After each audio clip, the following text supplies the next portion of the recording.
Welcome back to Round the Cauldron, where we talk theology, philosophy, and everyday life as a modern witch.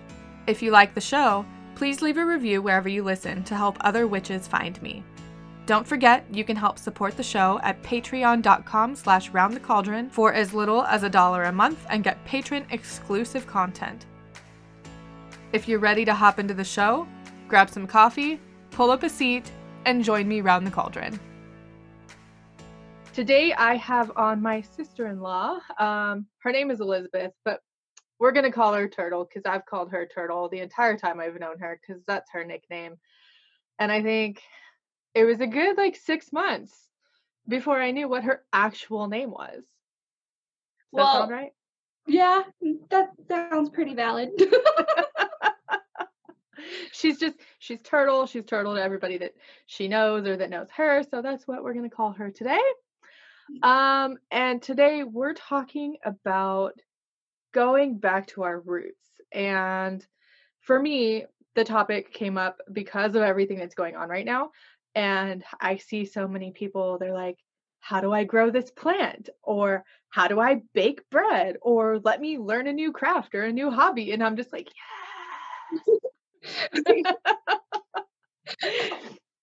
And so Turtle is she's my go-to for baking and for sewing because that's just what you do. Sewing is it's a passion and it gets me in trouble. A lot of trouble. We're not gonna get into that. It'll be fun. Yeah, no, that's okay. But baking for one, because as much as I would love to be that person that's always got fresh baked cookies or fresh baked bread, I'm not a baker. The easier it is, the better. And if it comes out of a box, hallelujah. But I totally understand where you're coming from. yeah. So, but with this whole social distancing and isolation thing that we're having to do, I get like this sometimes where I'm just like, I have the baking itch, or I have the itch to just make all the things. And for me, I think it goes back to my ancestors are Irish and my roots, and that's how they survived. And I think it's just it's in my DNA. And I think it's in everybody's DNA. And I think it's a good thing to really dig further into. And I figured you'd be a great person to have on and just have a conversation about it and what you think and different things. I think it would be good to talk about how people can slowly get started getting back to their roots. Honestly, fair warning, everyone, I have no notes for this conversation. No talking points, nothing. We're just having a conversation. That's just what we do. So I know, it'll flow. I hope so. Oh, see, you've got your drink and I forgot mine. What does it say?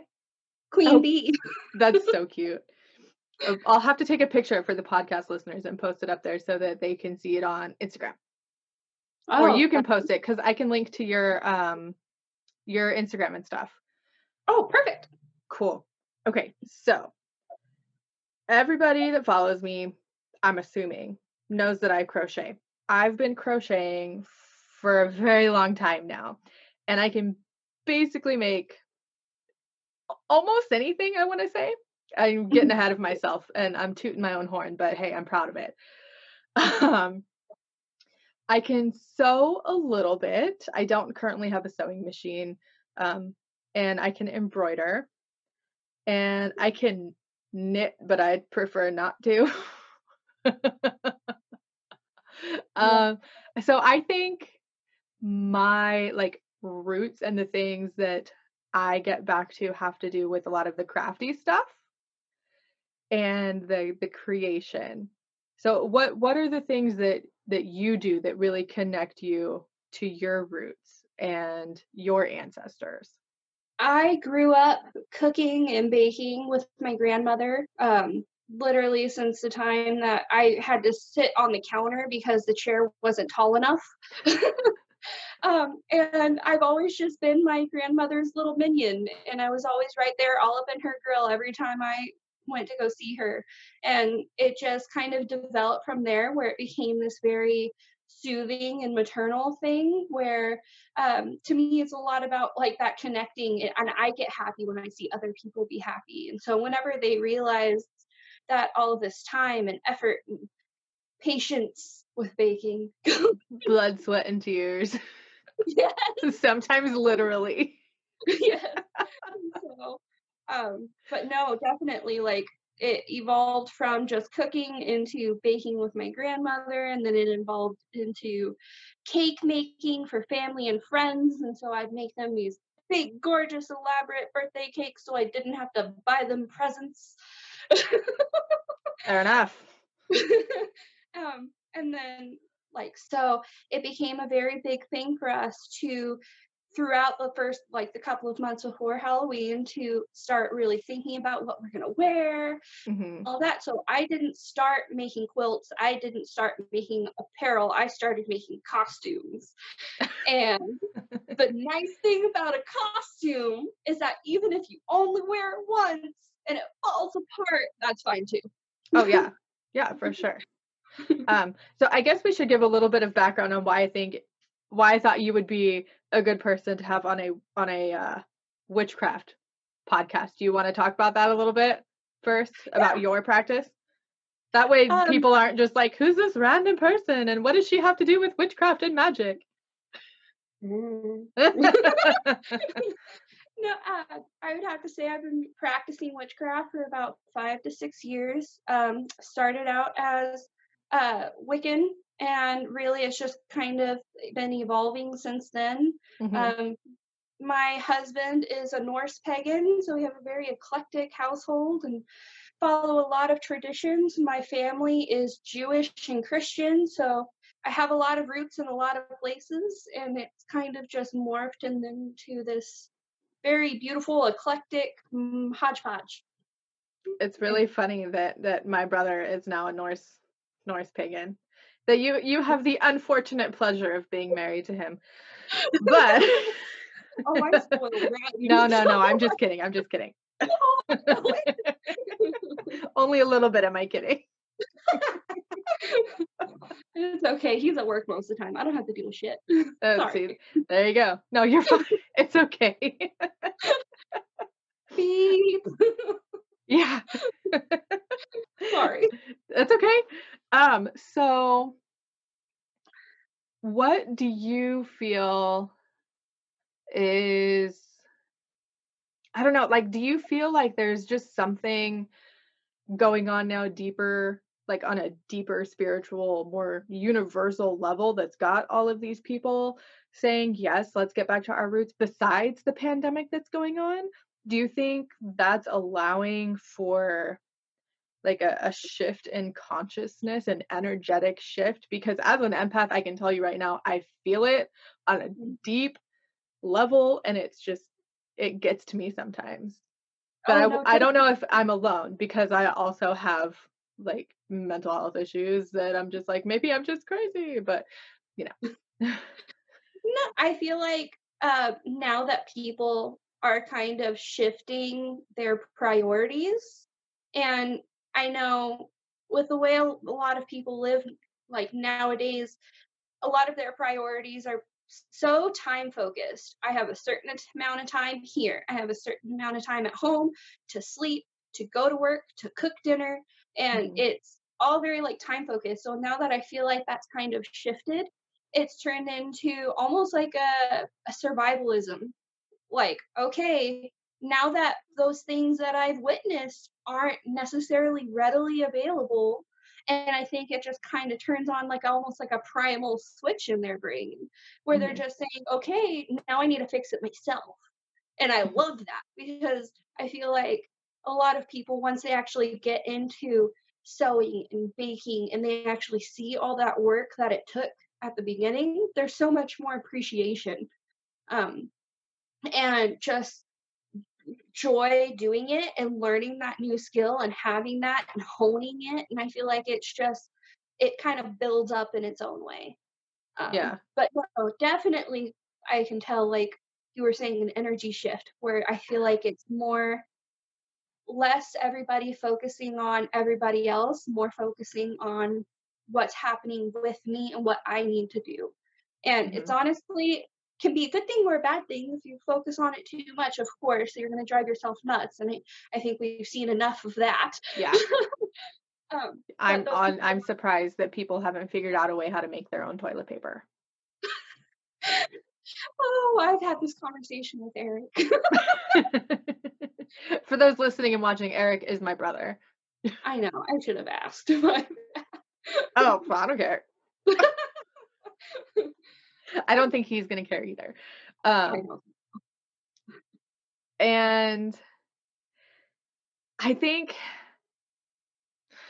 I've been trying hard lately to see the pandemic that's going on in, I don't wanna say a positive light because it's a really shitty thing that's happening, but to see the different sort of consequences that are coming around because of it. And like you said, the focus of people is shifting. And I think that's causing a spiritual shift and an energetic shift. And I don't think it was done on purpose, but it is waking up a lot of primal and ancestral energy within a lot of people. And I love it. And even as Mhm. somebody who's like, I don't bake, I've tried to like make cakes from scratch and cookies from scratch, and they always turn out like crap.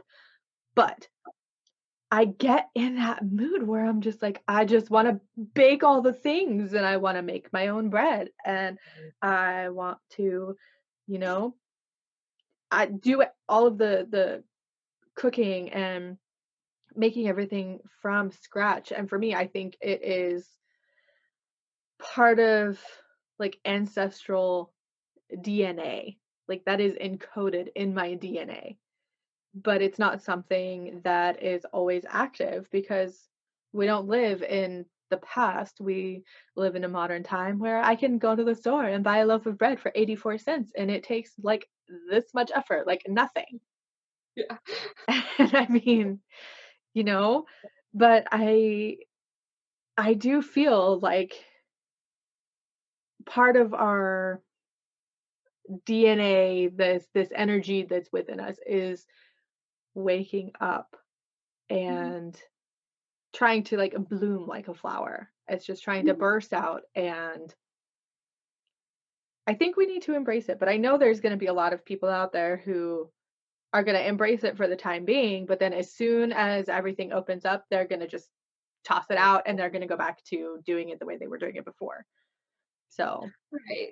Well, and I think there even if it's just those handful of people that end up sticking to it, just that attention being brought back to those crafts and those skills, I think is going to be amazing. mhm, Like, I don't be wrong, during all of this, I've been spending the majority of my time making cotton medical masks for the local medical facilities, but if I weren't doing that, I started to learn how to weave. And I'm like, okay, mhm, what do I need to weave for? Literally, right. I can I can go to Joann's and find a yard of fabric for $3.50. Like, why do I need to know how to make it myself? And I'm like, no, but I want to make it myself. Like, I Mhm, feel like it's become a meditative practice for me where it's just I don't know what it is. I've never done it before a day in my life up until probably about 6 months ago. And then soon as I did it, it just felt comforting and soothing. Just, I don't know if it's repetitive motions or what, but like I appreciate it so much. mhm. Um, And the and stuff you make is beautiful, by the way. thank you. You're welcome. If only I could get it out of my house. That's the hard part. And see, that I think a lot of people are starting to appreciate, like you said, the effort that this stuff takes Mhm. making your own things because there are people out there who can't find bread and they had to figure out how to make bread on their own. Right. And the arts are coming more to the forefront right now and they're being so appreciated. And you've got virtual museum tours and you've got what was it, the Met that was doing their operas, the encore of their Yes. operas. and people And are the doing zoos, oh my goodness, the zoos are taking the animals out on little yes. tours and all of that, and I love it so much. Yeah, and now I think people are going to appreciate the effort it takes to make something like that because, like, I could go to the store and buy a shirt for $5, Mhm, or I could get it made by, like, you, for example, and pay mhm. you a fair price based on the effort that it takes to make that, and it's not slave wages from somebody in a sweatshop. The fact of the lack of commodity. So Mhm, just from moving from California or even whenever we were up in Oregon, just moving out to North Dakota where I am now, just witnessing that shift in what's available even on a regular day where I am, and then seeing that shift again with everything that's happening currently, I feel like is jaw-dropping and eye-opening and honestly was very shocking for me. mhm, It was very difficult to live out in the middle of nowhere where I have 20,000 people in my town, where I went from over 500,000 people in California in my one city. So I'm mind blown just by that. And I feel like that kind of started all of this for me. mhm, And I feel like now that people are kind of shrinking their inner circles by force, but I maybe they're kind of witnessing that same thing of what's available to you, and yet that's still that need to provide for those people that are with you. mhm. That makes sense. And, see, I've witnessed something similar, um, a long time ago before Emery was born, before you married Eric, Mhm. when James and I lived in Oklahoma, because the teeny tiny town that we lived in had 500 people in it, maybe? Like, it Mhm. was small, there was no grocery store. There was a gas station and a post office and a locally owned deli that people only ate at because they knew the owner. I'm sorry, I wasn't gonna pay $20 for a sandwich meal. Um, so, I mean, I get that part, and it's kind of like a culture shock, which is crazy to think of, and, I mean, because 'cause you're still in your own country, but it's a completely different culture. Oh, yeah, completely different. Oh my goodness, it was crazy. Like, even just the little glitches in the way people say things still catches me off balance. Like, it's a bag, not a bag. A big It's a bag. I don't in know, it's a bag. in Oklahoma, it's a sack. Well, here's a pop instead of It's a soda. pop too. James still calls it pop. Yeah. It drives me crazy. And I have I've also got a gardening itch, and that's a little more difficult for me because I also am lazy. Fair enough, I get you. I get you. I mean, I wanna grow all the food and that's fine, but I also like my time indoors, Mhm. and I mean, don't get me wrong, I like to be outside, I like to go for a hike, I like to go, to the lake and the river and be out in nature. But I did also grow up in Bakersfield, California, where for 8 months out of the year, it's over 100 degrees all day long. Yeah.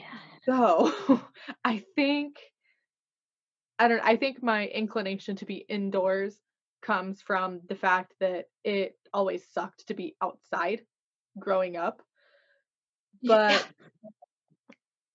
I do like to garden. I do think it's important to know how to grow your own food.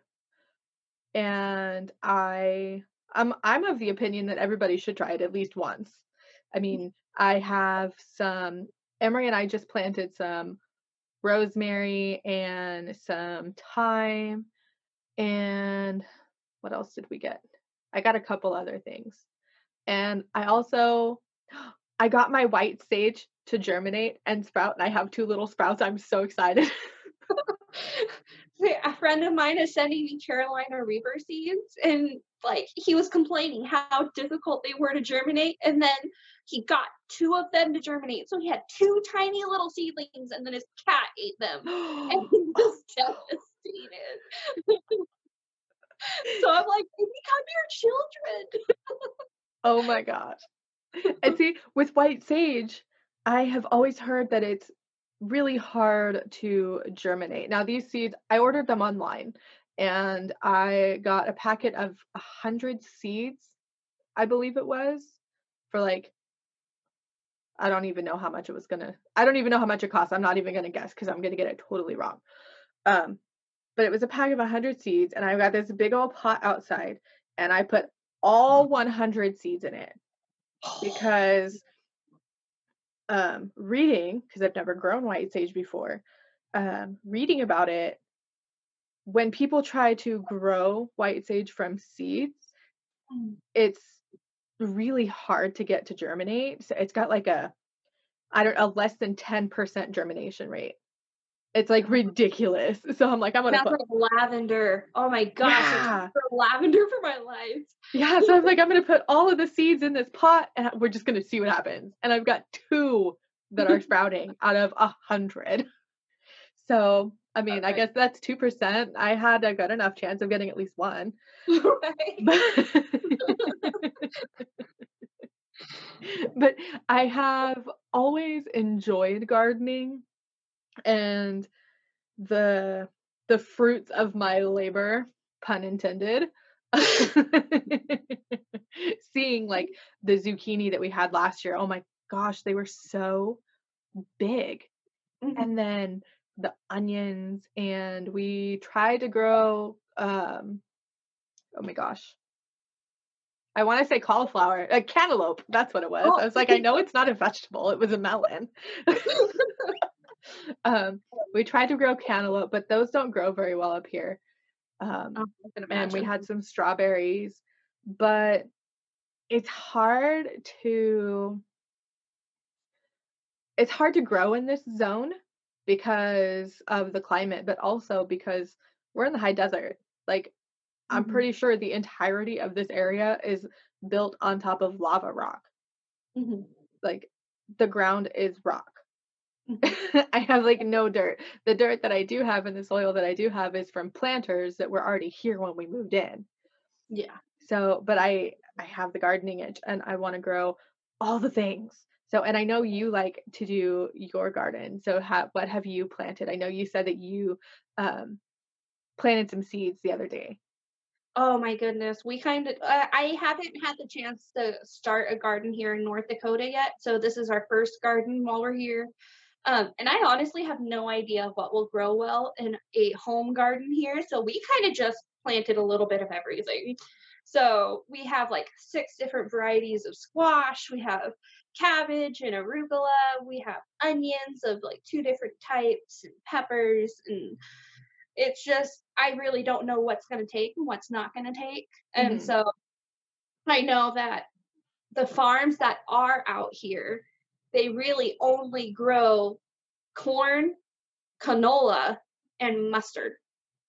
Like, really, there's not because the temperatures during the day and the evenings are so drastic that it can like, I understand that it's really great for those oil-based plants, not great for anything else because it pretty much will bolt in the day and then freeze at night, and so right, really that's like everything that they grow here in Central Oregon is either hay or hemp. Like, that's it. Hay or hemp. Unless yeah, you get over to the valley, then they grow different fruits and stuff in the valley, but that's a yeah, completely different climate. right. No, exactly, and so, we started, like, I don't know, like, 2 different or 200 different canisters of seedlings, and so we'll wait and see. Well, I hope they all grow. I mean, I if hope not, you so should be too. able to grow some of them inside, right? Some of them, yeah. We planted probably about 4 different types of herbs that I plan on just keeping in my sunroom right over here. Mhm, I know right now I have, like, oregano and thyme up here, but they're still pretty itty bitty. I started them last year and they're still itty bitty. hmm. Um, but no, we'll have to wait and see because I even got some strawberry seeds and strawberry roots, and so we have, like, a really old kiddie pool that my dog destroyed, and we're gonna turn it into a strawberry patch, and I'm like, "How perfect is That's adorable. that?" That's a really good idea. And, like, it just strawberries are so tricky, and I know, like, I don't understand how people get them to grow as big as they are, so I'm like, I'm gonna I do. You do? I I do do. not. Oh, and the only reason I know this is because of Papa. Okay, so my mom's dad grew up in, like, Arvin, California-ish, so huge agricultural area, and when they came up to visit last summer, I don't know, whenever they were here last, we had some strawberry plants in our planter, and they had runners. And I'm like, I have no idea because while I love to garden and get my hands in the dirt, I'm clueless. Okay, I'm not gonna lie. That's fair. But he said that you take the runners off once Uh-huh, they start producing roots because the runners will come off like a almost like a vine uh-huh. and then implant themselves in the soil and grow roots. And then you clip them. So then it becomes their own plant. Because if you keep it as one Oh! plant with all of these different runners, then the plant itself is not going to have enough nutrients to produce the actual strawberries. It's just going to focus on growing those runners out. And I'm like, that makes a hell of a lot of sense. And I don't know why I never would have thought of anything like that. But I here you go. You got know. this 70-year-old man who is telling me how to grow strawberries. Oh, well, I was going to say that, another hobby that I as soon as I got my equipment for making pottery or my pottery wheel and everything, then all of this started happening. And so Uh-huh. I was super, like, sad because, like, pottery is another one of those things where I'm just like, "Why do I need to buy jars? I can just make them." And then again, my amazing husband is just like, "Okay," and then bought me a pottery wheel, and I'm like, You're too nice." But Where was that version when we were kids, man? I'm hey, don't get me wrong, like, just kidding. oh, no, trust me, I totally understand because my siblings are the same way. But that's another one of those, like, skills that whenever I was younger, I never in a million years would have thought of spinning my own pottery Mhm. and create like, the possibility of creating my own plates and bowls and, flower pots and vases and any of those things, and then the older I get, the more I'm just like, "I don't wanna have to rely on anybody. I don't like people." Mhm. The more I can do at home, the less I have to go places. And then the Yeah. pandemic happens, and I'm like, I don't have to go places. Right. But Social I distancing was my life before it was popular. I know, like, oh, like, what is it, safe at home effect? Oh, that's not my daily routine has not changed in the slightest. Pretty much, except for the fact that there's no school now, so Yeah, okay, so my routine has changed a lot, but yeah. Well, mine's not in school yet, so he bugs me all day anyway. that's very true, very true. And then Uh, just the fact of even just stuff like homeschooling. Whenever I was younger, I had family that homeschooled. I was homeschooled for over half of my 6th grade year, but it wasn't until here in the last couple of months where I'm just like, "No, I don't trust people because people aren't as attentive as they used to be or as they should be." And right. that I feel like even if we there's so many ways that I can teach him. Rayland is my mini me. He is my little garden gnome. He is my little house elf. He goes and does all the things with me all the time.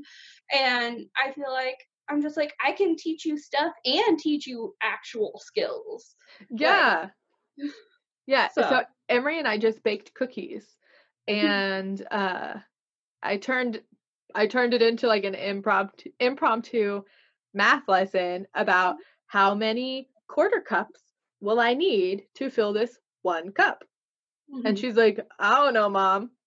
I have no idea. I'm like, "Well, you're 7, you haven't done fractions yet, but here, let me teach you."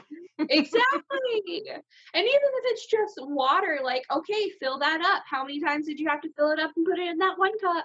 Like, Yeah, I love stuff like that. And I feel like, I don't know, a lot of that gets lost in translation whenever they're this young in school. And I get super excited at the fact that, like, he asks me all the time, "Hey, mom, can I embroider?" Like, I wanna make Tina, which, don't get me wrong, we let my 5-year-old watch Bob's Burgers because his favorite person in the world is Gene, and I'm like, "You wanna know what? I am fine with this for the fact that you are, like, worshiping the one wholesome character on this show." yeah.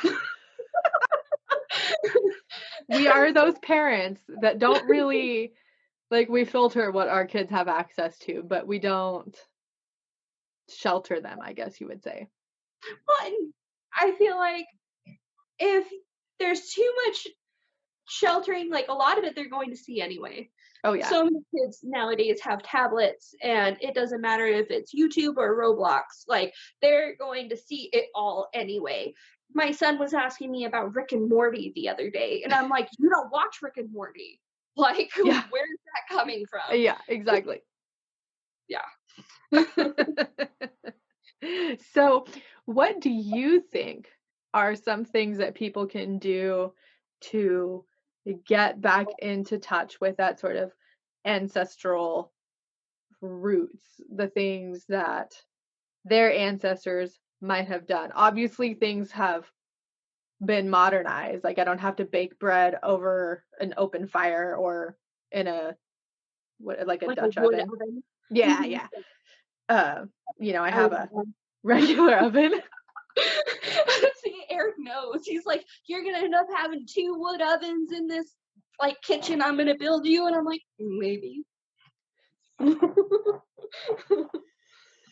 It's a secret. Shh. Pretty much. Yeah, I feel like a great way, and I love how people are starting just at, like, everybody needs to eat, and I love the fact that everybody's going back to those basics, even if it's just learning how to properly cook rice and beans. Like, I love that. Like, it makes me so Yeah. excited. Yeah, Um, I cooked pork and beans for dinner tonight using beans out of a bag that I had to soak. Like, proud of myself. Pat on the back for myself because I normally would take the beans out of a can. Uh, but Oh, it's I mean, it's a new skill, mhm, or not really a new skill, but it's honing of a skill that I think everybody should have. yeah. And so, definitely, like, I love the baking. I love that people are learning to bake. I love that people are learning how to make their own pasta. I love that, like, old Italian grandmothers have Yeah. started their own live streams, and I'm just like, "Yes!" Like, hopefully it doesn't become a lost art, like. Yeah. Well, that's just like the link that I sent to you about a Twitter feed because someone was like, let me educate you because you people are running out of yeast. But here, let me tell you how to make your own. And I'm like, holy crap, you can do that? I didn't know No, that. exactly. And it's Well, like and I it's something that you I wouldn't even love that so think. many people Yeah. so many people are, like, sharing their resources or sharing their little tidbits of info to, like, help out their fellow person, and it makes me so excited because I'm just like, "That's what it's about." Common, like, figure out a place for common knowledge and being able to share those things. It's great. Yeah. And I love that we can still get back to our roots and those things that make us inherently a larger community while still being modern about it. We still have this technology available to us, so we might as well put it to good use instead of getting lost in the scroll hole that is Twitter or Instagram. I mean, I'm Like, guilty. I do it a don't get me lot. wrong, I know how to knead my flour or I know how to knead my bread dough, but I still use my KitchenAid. Like, Oh yeah. Yeah. it's No. That's but there's nothing wrong with but I that. love. Oh, I know, but it's just like it's kind of like some people get stingy about well, how can you say it's from scratch when you had help? And I'm like, no, it's called work smart, not hard. Right, work smarter, not harder. Just because I have this technology available to me that makes my life easier, I still put every single little ingredient in there by myself, and it just all it did was help me mix it. Right? That's it. That's all it did. I love that the art of doing, like, I sent you that link where people are learning how to patch their clothes again, and Yes. they're doing it in really beautiful, ornate ways, and I'm just like, "Yes!" Like, not everything has to be so disposable so quickly. Like, figure out how to mend and to tailor, and your things are gonna go so much farther.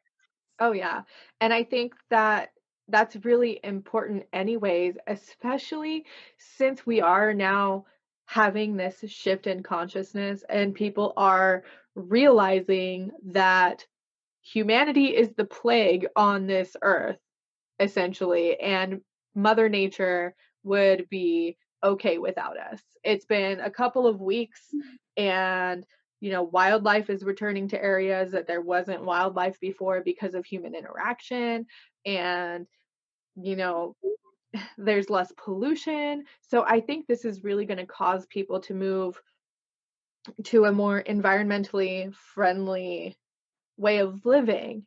And if that's the case, yes, things might get more expensive because good quality things take time to make.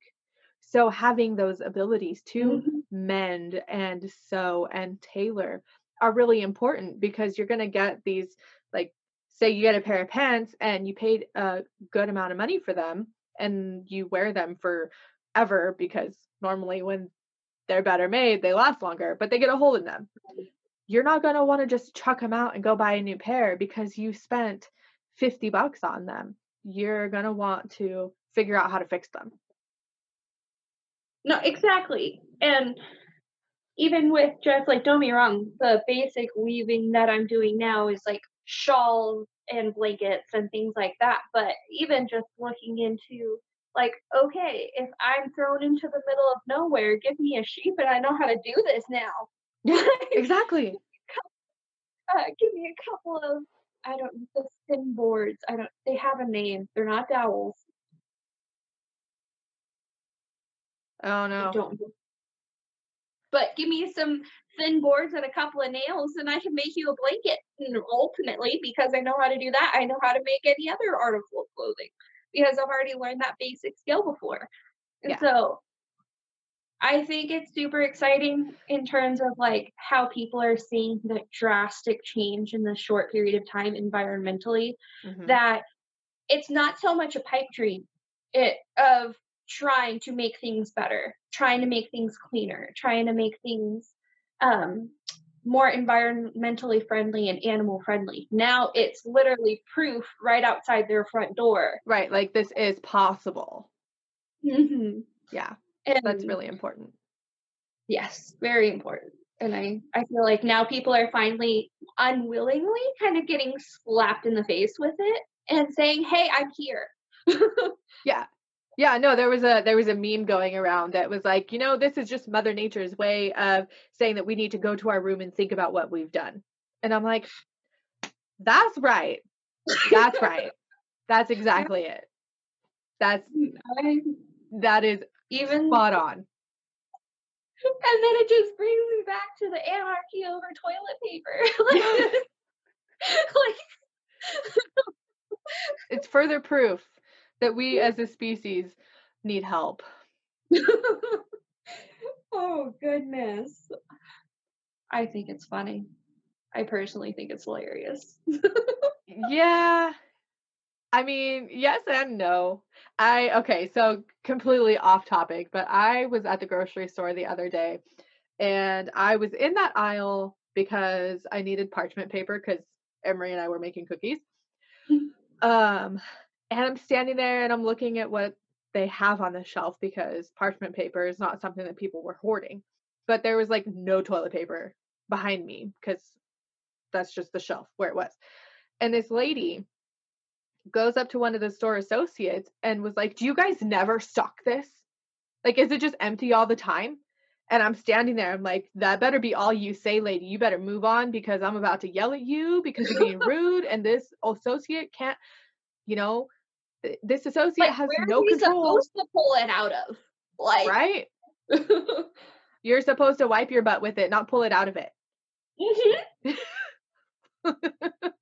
Oh, no, I know, and I just, like, personally, like, all of this anarchy over toilet paper just kind of reaffirms how terrified people are of poop, and, like, people are terrified of poop, and that is what it is, and I think it only got worse and worse with, like, moving away, to disposable diapers and stuff, and Oh, so yeah. people are just sitting there like, "Bro, you know you can, like, make, like, little flannel squares," and they're Yes. like, "Oh, oh." Right? I'm like, what do you think people used to do? Exactly, I'm like, "Just make sure you have bleach, you're good, bro." Like Yeah. Bleach and boiling water. Mhm. Not hard. And I used, um I used cloth diapers with Emery for a long time, but she was built funny, and all of the ones that I had never fit her right, and she always leaked out of them. Yeah. But I know a lot of people are just like, like, I don't get it. I I just think it's funny that a lot of people just have never had the experience with something even like cloth diapering to Mhm. kind of desensitize them, whereas we've just become accustomed to put it up in a package and throw it away, and it'll be gone forever and never have to think about it again. Yeah. And Well, I now think people that's like people are like that with everything. And I yes. think that's a lot of the problem. And I think that's why I think it's really important to get back to basics and get back to your roots and learn how people had to deal with this kind of thing 100 years ago, 500 years ago, 2000 years ago. I mean, Mhm, people were around 2000 years ago, but it's it's like people aren't willing to learn, and they're just so comfortable in their little, you know, cloud house, and they're on cloud 9 and everything's great and peachy, and they have indoor plumbing and hot water, and I'm like, well, if you were born a couple thousand years ago, it wouldn't have been like that. And mhm, what is going to happen when, not if, but when everything hits the fan and you're forced to live without those things? mhm, Because I think if we keep going the way that we're going as a species, as humanity in general, with the way we're treating the environment, things like this pandemic are going to become more common, and it's going to cause a breakdown in society. So if that keeps happening, you're going to have to live without indoor plumbing and running water probably. And you're going to have to learn how to hunt your own food, how to grow your own food, and mhm. how to bake your own bread or make your own butter. And that's I mean, that's one of the basic reasons why I think it's important. No, I'm 100% on the same page with you. I know that oh man, lost my train of thought. Got to thinking about butter and lost my talking point. Sorry. No, it's okay. I love making butter. It's so much fun. Like, it's so easy. And yet, like, not very many people know how to do it. Literally, I get a just learned how to do it a couple months ago. it's something I learned in elementary school, I think, at Mhm. school. Like, my teacher was super proactive and just, like, taught us how to make ice cream and butter and, like, all of these different things, and like, it just kind of, like, fed into everything. As soon as I see something once, especially if it comes to hobbies or food, it's stuck in my head, and so I'm like, "Yeah, I remember making butter in 2nd grade, and here I am, 25, and I can make butter with no help whatsoever." Like Right. Like, let me just put this heavy cream in this jar, close the lid, and shake it really hard for like 25 minutes, and ta-da, you have butter.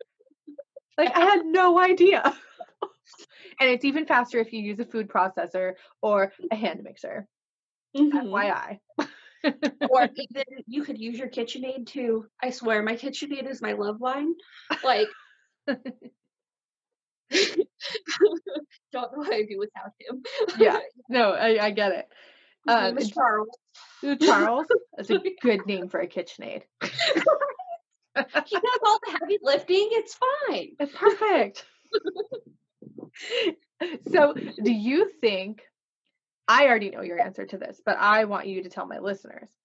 Um, do you think there is a spiritual side to getting back to your roots and what your ancestors did? Oh, definitely. Whenever people talk about ancestors or having a spiritual guide or anything like that, like me personally, whenever I think of like my spiritual guide or somebody that I have like a strong connection with, it's never been just one person. I've always seen them as like a gallery, just them lining my way. And then at different times in my life, different people come forward and I learn new things. And I feel like a lot of that epiphany came from my mother doing genealogy and me just delving deeper into the people themselves. Yeah. And like, oh, they were born here and they got married here, and then this is where they're buried. And so you just have these like wonderful stepping stones Mhm. of these people that are not that far away from you in terms of time. And and I think it's a beautiful idea to kind of just have that appreciation, but as well as tapping into something that you never necessarily tapped into before. Mhm. Yeah, I have that same experience with the genealogy thing because my mom also does it. And just the other day, she was sitting at her computer and she's like, "Come look at this. Come look."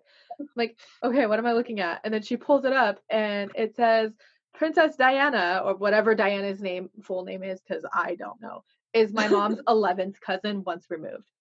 Mhm, And I'm like, that's really cool. And then I do know that, we're related to Mary, Queen of Scots, and that we have documentation that shows that my ancestors came to New York from Ireland in the 1700s. Like we've got those documents. And mhm, it really I never thought of my things like crochet in a spiritual sense until recently, mhm, mainly because I started working more with Bridget, but doing taking on these hobbies and learning how your ancestors lived, especially if you connect with them on a spiritual level. Like I'm an Irish pagan, so I connect with my Irish ancestors and the way that they lived.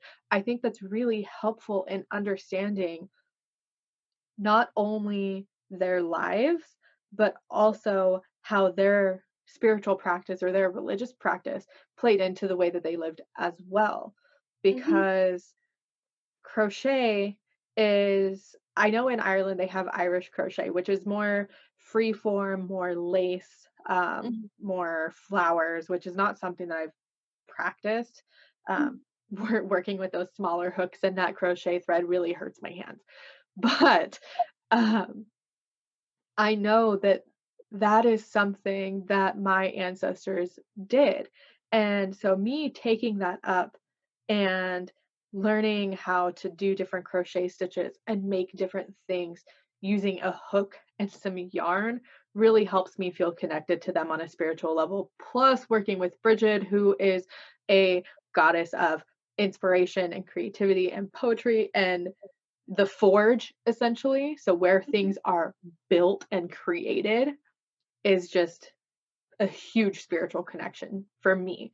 So, I do agree. And I think that you can connect these crafts and this basic way of living back to your ancestors, especially if you are any form of pagan at all. And it's even good if you're just a witch because it's good to know how to make your own stuff. It's And very grounding. It's very, right. very grounding, and just the fact that you're taking the time to I like kind of split off your day, I feel like is a lot like a lot of people don't do it and being able to focus on one particular craft and to hone it um just for the sake of getting better at it. I know Mhm. that bread is definitely still one of those things where it's a lifelong thing. Honey, my family will eat it and sometimes it still doesn't turn out all that great, but you just dunk that crap in some soup. Yes. Go enjoy that bread. Yeah. Well, and I think it also can serve a magical purpose too, with the fact that when you take things and you make them on your own, you have the ability to infuse it with your own energy or to infuse it with the energy from the other ingredients, the herbs and the spices, and you can turn it into a spell and turn it into either kitchen witchcraft or just, creating your own tools or blessing the different things that you're making. And I think that's a really powerful thing because I know even within Wicca, people always say, if you can make your own tools because it's more powerful. Well, I think that goes back to making just about anything. It holds a different kind of energy. Mhm. No, definitely. And I think whenever you kind of start with just those basic things, you realize how much extra there is, not just in the world, but just inside your home. How many non essential things are inside your home. Hmm. Um, and I can tell you, since I like, since I moved up to North Dakota and since I have been definitely a lot more limited, I have become a person who goes through and I have been sorting and thrifting, like, or donating, but sorting and thrifting and going through things and just trying to simplify because then I've been realizing, like, n there's so much stuff I have to amuse myself, yet there's so much of it, I can never get to all of it. Yeah, And you so, you I get have a lot of different. like decision fatigue. Yeah. Like you're like, I have all of this stuff that I can choose from, but I don't know what to choose from, so I'm just not going to choose anything. No, that's definitely it, and I think it's funny because my husband, whenever I ask him for a new hobby, in his mind, he's like, "Okay, yeah, go ahead, get those things for that new hobby. You'll never be bored now." And I'm like, That's not how that works. "Nope, not at all."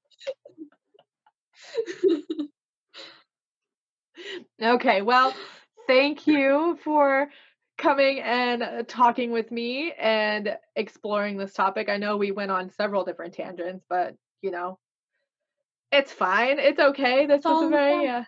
yeah, very laid back, unplanned episode. But I do think everyone needs to take the time and learn a new skill, especially if you're stuck at home right now. It can be, like Turtle said, really grounding and relaxing, but it can also prepare you or maybe open your eyes to something that you never thought you would like before. So, um, did I lose you again? There you are. So Sorry. it's okay. We're going to go ahead and we'll cut it here because we've been having lots of technical difficulties. So, bye for now. Bye.